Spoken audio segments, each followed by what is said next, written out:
आप सबों को हमारे जीवते प्रभु यीशु मसीह में नमस्कार। मैं Nidhi Robin Simon Jesus saves global ministry से आप सबों का प्रेयर टाइम में स्वागत करती हूँ।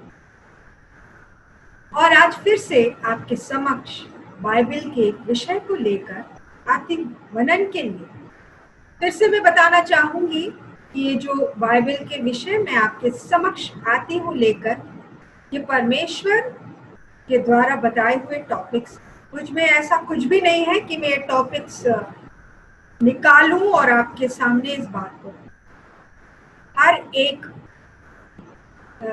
एपिसोड के बाद में, हर एक मनन के बाद में वो मुझे टॉपिक्स देता है और मैं आपके सामने रखती।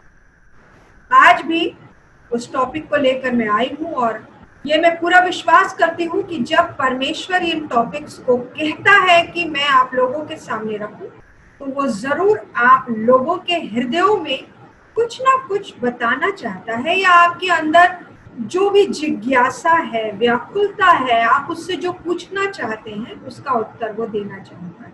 परमेश्वर आप सबों को आशीष दे। आगे हम आगे बढ़ते हैं।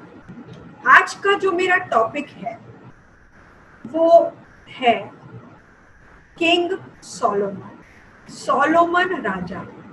हम सब सोलोमन राजा के विषय में बहुत अच्छे से जानते हैं। सोलोमन राजा ने नीति वचन, जो हमारी बाइबल में पूरी किताब है, उससे लिखा है। और उस नीति वचन में हम सब जानते हैं कि ऐसी गूढ़, ऐसी महत्वता, ऐसी इम्पोर्टेंट बातें हैं जो हमारे जीवन के लिए बहुत उपयोगी है। और हमेशा ये कहा जाता है कि हमें नीति वचन पढ़ते रहना चाहिए, नीति वचन के अनुसार चलना चाहिए। जी, किंग सोलोमन जिसके बारे में हम बात कर रहे हैं, वो दाऊद राजा के 10वें पुत्र थे। उनकी माता का नाम बैतशेबा है। जी हाँ, दाऊद राजा के वो पुत्र थे। और जब दाऊद राजा की मृत्यु हुई तो दाऊद राजा ने उन्हें राजगद्दी सौंपी, आत्मा की अगुवाई। दाऊद को आत्मा ने अगुवाई करी कि अपने इस बेटे सुलेमान को राजगद्दी पर बैठाए। और सुलेमान जो थे उस वक्त जब वो राजा बने थे और दाऊद की मृत्यु हुई थी और उन्हें जब राजगद्दी पर बैठना पड़ा था, तब वो अपनी टीन एज में थे, युवा अवस्था में थे। वो बहुत ज्यादा बड़े और एक्सपीरियंस्ड नहीं थे। मैं आपको बताना चाहूंगी, पढ़ना चाहूंगी वचन से, जब दाऊद राजा जो था वो अपने पुत्र सोलोमन को बुलाता है, सुलेमान को अपने पास बुलाता है और कहता है कि अब बेटा आपको राजगद्दी संभालना पड़ेगा, करना पड़ेगा। तो देखिए, मैं आपके सामने पढ़ के बताती हूँ कि क्या कन्वर्सेशन, क्या पिता और बेटे में कन्वर्सेशन हुआ। मैं आपके सामने वचन से पढ़ूंगी। पहला राजा उसका 2 अध्याय, उसका पहले वचन से 3 वचन। यहाँ इस प्रकार लिखा है, जब दाऊद के मरने का समय निकट आया तब उसने अपने पुत्र सुलेमान से कहा, मैं संसार की रीति पर कूच करने वाला हूँ, इसलिए तू हियाव बांधकर पुरुषार्थ दिखा और जो कुछ तेरे परमेश्वर यहोवा ने तुझे सौंपा है उसकी रक्षा करके उसके मार्गों पर चला करना, और जैसे मूसा की व्यवस्था में लिखा है वैसे ही उसकी विधियों तथा आज्ञाओं और नियमों और चितौनियों का पालन करते रहना, जिससे जो कुछ तू करे, जहां कहीं तू जाए, उसमें तू सफल हो। ये एक पिता ने अपने पुत्र से कहा और उस पुत्र ने मान लिया उस बात। लेकिन अगर मैं आज की मैं बात करती हूँ और एक पिता जब अपने पुत्र को बुलाता है और ये कहता है कि बेटा मैं आपको ये जिम्मेदारी सौंपना चाहता हूँ, और वो कोई भी जिम्मेदारी हो, जैसे बहन की शादी कराना हो, है ना, या बिजनेस संभालना हो या कोई काम है, उसे जब वो बोलता है तो आज के जमाने में बेटा क्या कहता है, बोझ है ये मेरे लिए। बिल्कुल सीधा सा आंसर वो देता है ना, ये मेरी लाइफ है। ये एक बहुत ही ट्रेंडिंग में, बहुत ही चलन वाला डायलॉग है जो बच्चे अपने माता पिता से कहते हैं जब माता पिता उनसे अपनी कोई बात को रखते हैं, कोई जिम्मेदारी को बोलते हैं कि बेटा इस जिम्मेदारी को निभा लो। नहीं, ये मेरी लाइफ, मेरी जिंदगी है, मैं अपने तरीके से जीना चाहता हूँ, है ना। पर यहाँ ऐसे सोलोमन ने ऐसा कुछ भी नहीं कहा, बिल्कुल उसने हामी भरी। हाँ जी बिल्कुल, जबकि वो बिल्कुल इनएक्सपीरियंस था, वो टीन एज में था और उसने अपने पिता की आज्ञा को क्यों माना। मैं आपको सोलोमन के विषय में भी पढ़ के बताती हूँ कि वो कैसे थे। मैं आपके समक्ष फिर से वचन से पढ़ूंगी, पहला राजा उसका 3रा अध्याय उसका 3रा वचन। यहाँ हम सुलेमान राजा के विषय में देखते हैं कि वो किस प्रकार के थे। यहाँ इस प्रकार लिखा है, सुलेमान यहोवा से प्रेम रखता था और अपने पिता दाऊद की विधियों पर चलता रहता। सुलेमान राजा यहोवा से प्रेम रखता था। ये जो सेंटेंस है ये पूरा डिक्लेयर कर देता है, ये पूरा हमें बता देता है कि उसने अपने पिता की आज्ञा को जरूर माना होगा। जो परमेश्वर से प्रेम करते हैं वो अपने माता पिता का आदर करते हैं, उनकी आज्ञाओं को मानते हैं। तो अगर आप चाहते हैं कि आपका बेटा, आपका बेटी, आपकी बेटी आपकी आज्ञाओं को माने, आपकी जो आप उसे जिम्मेदारी देना चाहते हैं उसे वो संभाले, तो इस बात का आप जरूर ध्यान रखिए कि आपके बच्चे परमेश्वर से प्रेम करें। जी हाँ, और परमेश्वर से प्रेम करने का केवल एकमात्र यही वे है या तरीका है कि आप उन्हें अपने जीवन के थ्रू ये बताएं कि बेटा परमेश्वर ही सच्चा और जीवता परमेश्वर है। घर में आपकी प्रार्थना होनी चाहिए, आपका जीवन ऐसा होना चाहिए कि आपके बच्चे देखकर बोले हाँ, ये मेरे मम्मी और जो पापा हैं वो परमेश्वर को मानने वाले हैं और इसलिए इनके जीवन में इतना आनंद और सुख है। और जब आप उनसे ये कहें कि बेटा बाइबल पढ़ा करो अपने जीवन में, तो उससे पहले आप स्वयं भी बाइबल पढ़ें। ऐसा कोई काम उनके सामने ना करें कि वो आपको गलत के जवाब दें। ये बहुत ही सिंपल बात है, आप करने की कोशिश करिए, आप ऐसा हो। फिर देखिए आप जो भी जिम्मेदारी उन्हें सौंपेंगे सुलेमान राजा की तरह वो बिल्कुल आपकी आज्ञा का पालन करेंगे। और जब सुलेमान राजा बन गया, सुलेमान राजकुमार का प्रिंस ने अपने पिता की बात मानी, राजगद्दी पर बैठ गया और यहोवा से प्रेम करता हुआ अपनी पिता की सारी रीतियों को, आज्ञाओं को मानता हुआ अपने राज्य को चलाने लगा, शासन करने लगा। परमेश्वर की दृष्टि उस पर पड़ गई। मैंने आपसे पहले भी कहा है कि हमारा जो परमेश्वर है एक एक व्यक्ति, संसार के एक एक व्यक्ति पर अपनी दृष्टि लगाए हुए है। ये मेरा बेटा कैसा है, ये मेरी बेटी कैसी है, और उसे आज्ञाकारिता, विश्वास और आशा और प्रेम तो उसे पसंद नहीं है, लेकिन आज्ञाकारिता से वो बहुत ज्यादा प्रसन्न होता है, बहुत ज्यादा उसे भाता है। इस क्वालिटी को अपने जीवन में आप जरूर, आज्ञाकारिता, परमेश्वर की आज्ञाकारिता के प्रति अपनी आज्ञाकारिता, माता पिता के प्रति अपनी आज्ञाकारिता, अपने परिवार के प्रति, अपने समाज के प्रति बहुत आज्ञा से चलेंगे और नियमों से चलेंगे, परमेश्वर की दृष्टि आप पर भी पड़ेगी जरूर। और ये मैं बता दूं कि जब वो हमारी आज्ञाकारिता से प्रसन्न होता है तो हमारे पापों से दुखी भी होता है, बहुत दुखी होता है। अगर हम कुछ भी गलत करते हैं तो वो बहुत दुखी होता है। इसलिए कृपा ऐसा कोई काम आप अपने जीवन में ना करें जिससे हमारे परमेश्वर को दुख। अब देखिए जब वो हमसे प्रसन्न होता है तो क्या करता है, उसने जब देखा सुलेमान को तो वो सुलेमान से बात करने के लिए आया। वो मैं पढ़ के बताती हूँ और क्या उसने बात की। वो बात मेन है आज मेरे स्मरण। आपके समक्ष पढ़ूंगी मैं पहला राजा का 3रा अध्याय उसका 5वां वचन। यहाँ पर हम देखते हैं कि हमारा परमेश्वर सुलेमान से बातें करता है। गिबोन में यहोवा ने रात को स्वप्न के द्वारा सुलेमान को दर्शन देकर कहा, देखिए क्या बोला उसने, जो कुछ तू चाहे कि मैं तुझे दूं वह मांग। इतनी बड़ी बात, परमेश्वर उससे इतना प्रसन्न हुआ कि उनसे सुलेमान राजा से परमेश्वर बोल रहे हैं कि जो कुछ तू चाहे कि मैं तुझे दूं, मुझसे मांग। इतनी बड़ी बात है। उनमें सुलेमान राजा में की जो मतलब क्वालिटी थी, उनका व्यवहार इतना भाया परमेश्वर।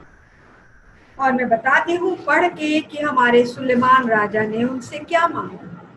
पहला राजा 3रा अध्याय उसका 9वां वचन, 9th वचन में आपके सामने पढ़ूंगी। जब परमेश्वर उनसे पूछे कि तुम क्या मांगना चाहते हो मुझसे कि मैं तुम्हें दूं, उन्होंने कहा तू अपने दास को अपनी प्रजा का न्याय करने के लिए समझ की ऐसी शक्ति दे कि मैं भले बुरे को परख सकूं, क्योंकि कौन ऐसा है कि तेरी इतनी बड़ी प्रजा का न्याय कर सके। हम सब जानते हैं कि परमेश्वर इजरायलियों से कितना प्रेम करता है। और सुलेमान राजा दाऊद के समान इजराइल यूनाइटेड नेशंस से जुड़े हुए एक राज्य, ढेर सारे राज्यों को जोड़कर जो इजराइल जो था उनका राजा, उसका राजा बना था। और क्योंकि वो युवा अवस्था में था, उसने जब देखा कि प्रभु मुझसे ऐसे पूछ रहे हैं तो उसने क्या कहा, उसने कहा कि परमेश्वर मुझे ऐसी समझ और बुद्धि दे दीजिए कि मैं अच्छे और बुरे की परख कर सकूं, अच्छे और बुरे की परख करते हुए मैं न्याय कर सकूं तेरी इस प्रजा का। क्योंकि मैं जानता हूं, मेरे पिता से मैंने कई बार सुना है कि तू हमारा परमेश्वर है, हम सब लोगों का परमेश्वर है। तो इन लोगों के बीच में जब मुझे न्याय करना हो तो मैं कुछ भी गलत ना करूं, इसलिए मुझे आप ऐसी समझ की शक्ति दीजिए। देखा आपने उनकी अच्छाई। और जब उन्होंने ऐसा परमेश्वर से कहा, परमेश्वर ने उन्हें ये बुद्धि तो दी और समझ तो दी, क्योंकि वचन कहता है उनके समान बुद्धिमान और समझ वाला और न्याय करने वाला ना तो कभी था, ना है और ना ही कभी होगा। ये बात हमारी बाइबल तो बताती ही है। आप वर्ल्ड की हिस्ट्री में भी देख लीजिए, उनके विषय में यही लिखा है। उन्होंने जो प्रोवर्ब लिखा है अपनी समझ और बुद्धि ज्ञान से, उन्होंने कहा है सुलेमान के नीति वचन जिन्हें समझने में दिक्कत होती है वो उनके लिए भी है वो नीति वचन, और जो अपने आप को बड़े समझदार समझते हैं उनके लिए भी है वो नीति वचन। उन्होंने ऐसे वचन लिखे हैं और हमारे परमेश्वर ने उन्हें ये वचन, उन्हें ये जो मांगा था उनसे समझ और की शक्ति, वो तो दिया ही दिया, उसके अलावा भी बहुत कुछ दिया। वो मैं आपको पढ़ के बताती हूँ जो पाया जाता है 11वें वचन से 14वें वचन तक मैं आपके समक्ष पढ़ूंगी। तब परमेश्वर ने उससे कहा कि तूने ये वरदान मांगा है, ना तो दीर्घायु ना अपने शत्रुओं का नाश मांगा, परंतु समझने के विवेक का वरदान मांगा है। इसलिए सुन, मैं तेरे वचन के अनुसार करता हूँ, तुझे बुद्धि और विवेक से भरा मन देता हूँ, यहाँ तक कि तेरे समान ना तो तुझसे पहले कोई कभी हुआ और न बाद में कभी होगा। फिर जो तूने नहीं मांगा अर्थात धन महिमा, वह भी मैं तुझे यहाँ तक देता हूँ कि तेरे जीवन भर कोई राजा तेरे तुल्य न होगा। और फिर यदि तू अपने पिता दाऊद के समान मेरे मार्गों पर चलता हुआ मेरी विधियों और आज्ञाओं को मानता रहेगा तो मैं तेरी आयु भी बढ़ाऊंगा। परमेश्वर ने वो देने के साथ साथ इतनी ढेर सारी आशीषें उन्हें दे दी। ये रहा सुलेमान और परमेश्वर के बीच की बातचीत। और उनके बारे में ये बात कि उन्हें कैसी आशीष मिली। अब मैं आती हूँ अपने हम सब ह्यूमन बीइंग्स, इंसान मनुष्यों के।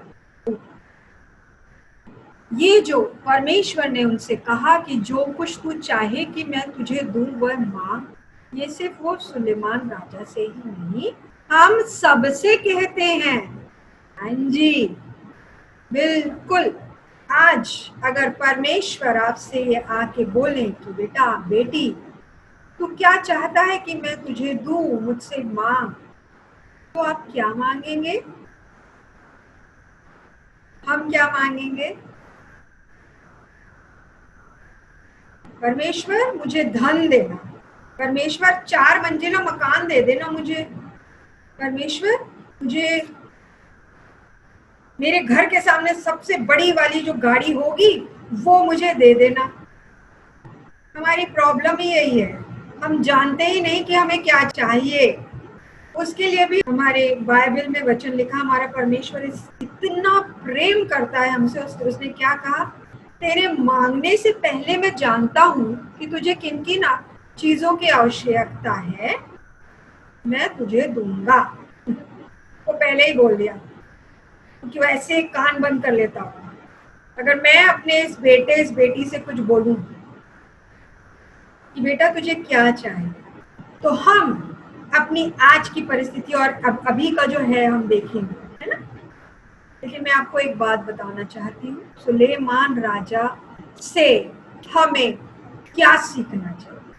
अगर आपसे परमेश्वर ये बोले कि बेटा बेटी, हे मेरी बेटी, है मेरे बेटा, मुझसे मांग कि मैं तुझे क्या दूं, हमें कहना है परमेश्वर मैं तेरे बिना कुछ भी नहीं, और जैसा तूने तय किया है मुझे रचते वक्त कि मुझे चाहिए वो तू मुझे।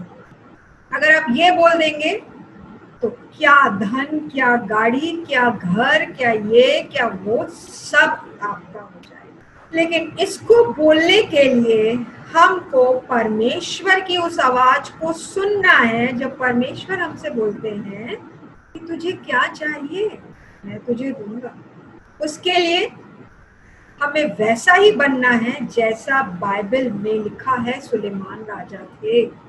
आज्ञाकारी बेटा, अच्छा इंसान, काइंड इंसान, नम्र हृदय वाला, नेक दिल इंसान, वैसे आप बनिए। उसकी पूरी रीति, जैसे रीति और नियम उसके पिता ने तय किया था वैसा आप करिए। जैसे आपके माता पिता बोलते हैं वैसा आप करिए। जैसे परमेश्वर ने हमें आज्ञा दी है चलने की वैसे आप चलिए। आपको मैं गारंटी देती हूँ कि जरूर परमेश्वर आके बोलेंगे कि आपको क्या चाहिए मैं दूंगा, मुझसे मांग। और तब आप ये बोलना, परमेश्वर तेरे बिना मैं कुछ नहीं, पर जैसा तू चाहे, जैसा तूने तय किया है मुझे रचते वक्त कि मुझे चाहिए होगा वो मुझे दे दे। मैं बोल रही हूँ आपसे, वो सारी आशीषें जिनकी आपने ख्वाहिश की है आपके समक्ष आ जाएंगी, और जिनकी ख्वाहिश आपने नहीं की है, कभी आपने सोचा भी नहीं होगा, वो सारी आशीषें, क्योंकि हमारा परमेश्वर बहुतायत की आशीष देने वाला परमेश्वर है। अब आप बोलेंगे कि ऐसे कब बोलते हैं परमेश्वर, क्या हमारे कानों में आके बोलेंगे? देखिए यहाँ पर उन्होंने स्वप्न में आके उससे, हो सकता है आपके भी स्वप्न में भी आके बात की। लेकिन मैं आपको एक बात बताना चाहती हूँ, परमेश्वर हमसे हर वक्त बोलते रहे। जी हाँ, आत्मा में एक वो बात आती है, उस बात को आप पहचानो। जैसे मैं अपना एक एक्सपीरियंस आपके समक्ष रखती हूँ, और ये जरूर आपके सामने भी होता होगा, आपके साथ भी होगा। जब मैं कुछ साल पहले मैं कॉन्वेंट स्कूल में पढ़ाया करती थी, और वहाँ पर टॉप फ्लोर में जब मेरी क्लास होती थी, जब मैं वहाँ जाती थी और वहाँ की खिड़की से मुझे चर्च दिखाई देता, और पढ़ाते वक्त जैसे ही मेरी नजर उस चर्च पर जाती थी, वो दूर पे चर्च, वो क्रॉस, एक आत्मा में एक पुकार आती थी कि मैं प्रार्थना करूं, मैं मांगूं और उसी वक्त मैं अपने हृदय में जो कुछ भी मेरी विनती होती थी मैं परमेश्वर के सामने रखूं। उस समय ऐसा लगता था कि मैं मांगू परमेश्वर से। ये वही समय है जब मुझसे परमेश्वर कहता था कि मांग, तुझे क्या चाहिए। आपके साथ भी ऐसा होता होगा, आप रास्ते पे जा रहे हो, आपको चर्च दिखे, या आप चर्च पे अंदर बैठे हो और एक ऐसी बात पास्टर साहब ने ऐसे कही कि आपका हृदय एकदम मचल जाता होगा कि मैं भी मांगू परमेश्वर से। वो समय होता है जब परमेश्वर आपसे कहता है कि बेटा, बेटी, माँ, या आप कुछ देख रहे हो, इस संसार की सुंदरता देख रहे हो, प्रकृति के सुंदर सीन्स को आप देख रहे हो और अंदर से एक आवाज आएगी कि कितना खूबसूरत है परमेश्वर, मुझे ये चाहिए। उस समय बिल्कुल लगेगा आपको कि हाँ बेटा, मांग, तुझे अच्छा लगा, तू मांग। ये जो छोटी छोटी बातें हैं, इन बातों को आप नजरअंदाज मत करिए, जरूर खोजिए अपने हृदय में, अपने रोज के दिनचर्या में। ऐसे परमेश्वर हमसे बात कर। सुलेमान राजा से परमेश्वर ने कहा कि आपको क्या चाहिए, और उसने बुद्धि मांगी। ऐसी और बुद्धि समझ दिया उनको कि आज भी लोग उनके नाम को मानते हैं, और उसके साथ साथ धन, संपत्ति, आयु, हर चीज दे दिया। वो हमसे अभी बोल रहे हैं, और आज अभी इसी वक्त आप मांगिए परमेश्वर से। जी हाँ, आप मांगिए और वो देंगे। मैं पूरी आपको गारंटी देती हूँ, आप जो भी मांगेंगे उससे ज्यादा ही देंगे। मेरा परमेश्वर का, हमारे परमेश्वर का हृदय बहुत बड़ा है, बहुत बड़ा। आशा करती हूँ आज के स्मरण से आपने जरूर इस बात को ध्यान रखा होगा कि जब भी नेक्स्ट टाइम परमेश्वर की आवाज आपको सुनाई दे कि बेटा क्या चाहिए या आपको क्या मांगना है, तो आप जरूर ये बोलेंगे परमेश्वर से कि जैसा तूने चाहा है मेरे लिए, मुझे बनाते वक्त, वो तू मुझे दे। देखिए आपको सब कुछ मिलेगा। अब मैं आपको हमारी मिनिस्ट्री के बारे में बताती हूँ।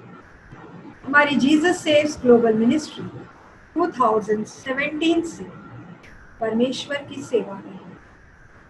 जीसस सेव्स ग्लोबल मिनिस्ट्री आप लोगों के लिए प्रार्थना करती है। फोन नंबर्स हैं, आप हमें कॉल करिए और परमेश्वर जरूर सुनता है, बिल्कुल सुनता है। आप अपनी प्रार्थनाओं को हमसे कहिए, हम जरूर सब मिलकर प्रार्थना करेंगे और आप जरूर आशीष पाएंगे।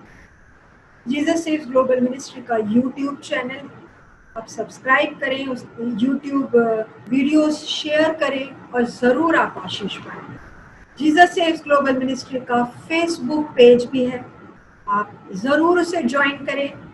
मैं एवरी ट्यूसडे लाइव आती हूँ 6 बजे शाम को। आप मुझे वहाँ मिलें, कमेंट बॉक्स में अपने कमेंट्स दें, अपनी प्रेयर रिक्वेस्ट दें, वहाँ भी बातें करेगा परमेश्वर, आपको छुएगा, आपको आशीष मिलेगा। इंस्टाग्राम है, उसे भी आप ज्वाइन करें। जीसस सेव्स ग्लोबल मिनिस्ट्री के 2 प्रेयर सेंटर्स हैं, एक रायपुर छत्तीसगढ़ में, एक ऋषिकेश उत्तराखंड में। आप जरूर जाएं वहां पर, अगर आप आसपास रहते हैं तो वहां आप कांटेक्ट करें, उनके नंबर्स हैं, वहां आप कांटेक्ट करें। आपको परमेश्वर जरूर छुएगा और आशीष देगा। और आपसे मैं ये भी गुजारिश करती हूँ कि अगर परमेश्वर आपके हृदय में बात करे, जीसस सेव्स ग्लोबल मिनिस्ट्री में आप अपना सहयोग जरूर दें, अपने योगदान दें। हमारा बैंक अकाउंट है, हमारी वेबसाइट है, आप वहाँ उस वेबसाइट में आप डायरेक्ट जाकर अपने योगदान दे सकते हैं पे गेट से। और बैंक अकाउंट है, बैंक अकाउंट में भी डायरेक्टली ऑनलाइन कर सकते हैं, डाल सकते हैं। परमेश्वर आपको बहुत आशीष देगा, क्योंकि मैं आज वचन से आपको एक बात बोलना चाहती हूँ, आप जितना भी देंगे, मैं वचन से कहती हूँ कि मेरा परमेश्वर कहता है मैं 100 टाइम्स दूंगा, मैं तुझे 100 गुना दूंगा। तो अगर मुझे देगा तो मैं तुझे 100 गुना दूंगा। ये वचन कहता है, इस आशीष को भी आप जरूर पाएंगे। ये मेरी पूरी गारंटी है, विश्वास है मेरा कि मेरा परमेश्वर जरूर ऐसे करेगा। और आप अपने अगर उपहार देना चाहते हैं, स्पेशल प्रेयर्स हैं, आप हमारे ऑफिस के नंबर पर कांटेक्ट करके आप बात कर सकते हैं। आपको अगर मुझसे डायरेक्टली बात करनी है तो वो भी आप बात कर सकते हैं ऑफिस में बोल करके। और परमेश्वर आपको जरूर आशीष दे। आइए मैं प्रार्थना करती हूँ, और इस प्रार्थना को जब मैं करती हूँ, आप अपनी अपनी मांगों को, अपनी अपनी इच्छाओं और अपनी अपनी अभिलाषाओं को परमेश्वर के समक्ष रखिए, क्योंकि अभी वो जरूर सुनने वाला है। जी आइए हम प्रार्थना में करें। हालेलुया, धन्यवाद पिता परमेश्वर, तेरे चरणों पास आते हैं मालिक, और प्रभु अपने पापी मस्तकों को तेरे चरणों में रखते हैं। धन्यवाद देते हैं सुंदर समय के लिए जो तूने हमें दिया परमेश्वर। आज तेरी दासी तुझसे विनती करती है, जितने भी लोग मुझे सुन रहे हैं पिता, मुझे देख रहे हैं और तुझे हृदय में पुकार रहे हैं, आज जो तूने मनन दिया कि जो कुछ भी तू चाहे मुझसे मांग, मैं तुझे दूंगा। मालिक, मैं हम सब लोगों के लिए तुझसे विनती करती हूँ कि जो कुछ भी तूने हमारे लिए तय कर रखा था, जब तूने हमें रचा था, हमें दे दे खुदा। हे परमेश्वर, जो भी आज तेरा नाम ले रहा है पिता, उसे तू दे दे। इस प्रार्थना को जो सुन रहा है परमेश्वर, वो जो चाहता है उसे दे दे। तू जानता है उसकी आवश्यकता क्या है। हे पिता, एक माँ अपने बच्चों के लिए जो मांग रही है उसे दे दे। एक व्यक्ति है पिता जो अपनी जॉब के लिए तुझसे विनती कर रहा है, उसे जॉब दिला दे परमेश्वर। हे पिता, एक व्यक्ति जो अपने बिजनेस और फाइनेंशियल प्रॉब्लम्स को लेकर तुझसे विनती कर रहा है, उसकी फाइनेंशियल प्रॉब्लम दूर कर और उसके बिजनेस को बढ़ा प्रभु, क्योंकि जब हम तुझसे मांगते हैं पिता, तू हमें बहुतायत से देता है परमेश्वर। पिता, मैं आज विनती करती हूँ, जो बीमार हैं, घरों में अस्पतालों में हैं, उनकी बीमारी को तू चंगाई दे परमेश्वर। जो कुछ भी प्लान कर रहे हैं अपने घर के लिए, बेटी और बेटे की शादी के लिए, उन्हें सफलता दिला, उनकी मदद कर और स्वर्गदूतों को भेज उनके लिए परमेश्वर। हे प्रभु, तूने कहा है कि मुझसे मांग कि मैं तुझे दूं। पिता, आज मैं इन सब लोगों के लिए तुझसे मांगती हूँ, जो भी तूने इनके लिए सोचा है पिता, हे मेरे परमेश्वर दे दे, क्योंकि तेरा वचन कहता है तू बिना उल्लाहना किए हमें देता है। मालिक, हमारे पापों को क्षमा कर और हमें हमारी इच्छाओं की पूर्ति का प्रदानता दे। ये विनती मैं यीशु के सामर्थी नाम में मांगती हूँ, सुन और कबूल। आमीन। परमेश्वर आप सबको